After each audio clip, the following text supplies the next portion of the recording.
Noong 2022 lamang, ay natanggap ng Pilipinas ang kauna-unahang air defense system mula sa Israel, ang 2 battery ng Spider Air Defense System, na magpuprotekta laban sa banta ng pag-aatake mula sa mga fighter jets, attack drones, lalo na mula sa mga cruise missiles. Ngunit lingid sa kaalaman ng marami, ang pagtanggap ng Pilipinas ng mga air defense system na ito, ay hindi nangangahulugang sa panahong ito lamang tayo nagkaroon ng kakayahan na makapag-neutralize ng mga threat mula sa mga cruise missiles o anumang klaseng rockets.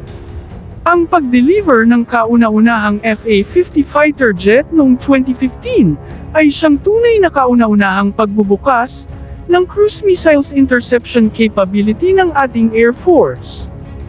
Gamit ang Sidewinder air-to-air missiles, ang FA-50 ay subok na maasahan sa pagpigil ng anumang missiles na maghahasik ng pinsala sa loob ng bansa na magmumula sa labas ng ating teritoryo. Actual na pinakita mismo ng South Korea Air Force sa kanilang ginawang exercise ang kakayahan ng FA-50 fighter jet sa pag-intercept ng isang cruise missiles. Gamit ang isang totoong cruise missile, ay pinalipad ito ng South Korea Air Force upang siyang magiging target ng kanilang FA-50.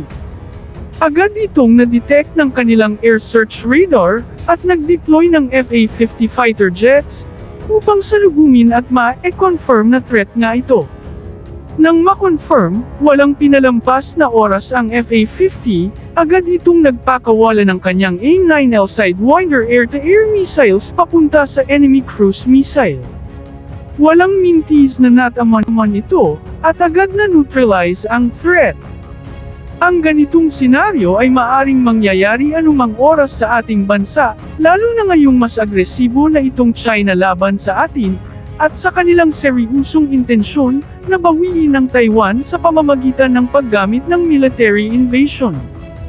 Bagamat meron tayong Spider Air Defense System, ngunit ang pagkakaroon din natin ng isang squadron ng FA-50 ay magbibigay sa atin ng karagdagang kasiguruhan na mas may kakayahan na tayong mag-neutralize ng mga papasok na mga kalabang missile sa loob ng ating bansa. Ang kakayahang ito ay mas lalawak pa sa oras na ma-deliver na ang mga bibilhing mga multi-role fighters. Ang lahat ng mga modern fighter jets ay may kakayahang mag-intercept ng mga cruise missiles, basta't meron itong sapat na bilis, at syempre ang maasahang guidance mula sa ground-based radars. Kaya naman, ang dating pangungutya sa ating Air Force bilang All-Air No Force, bagamat kulang na kulang pa, ngunit masasabi nating meron na talaga tayong totoong Air Force.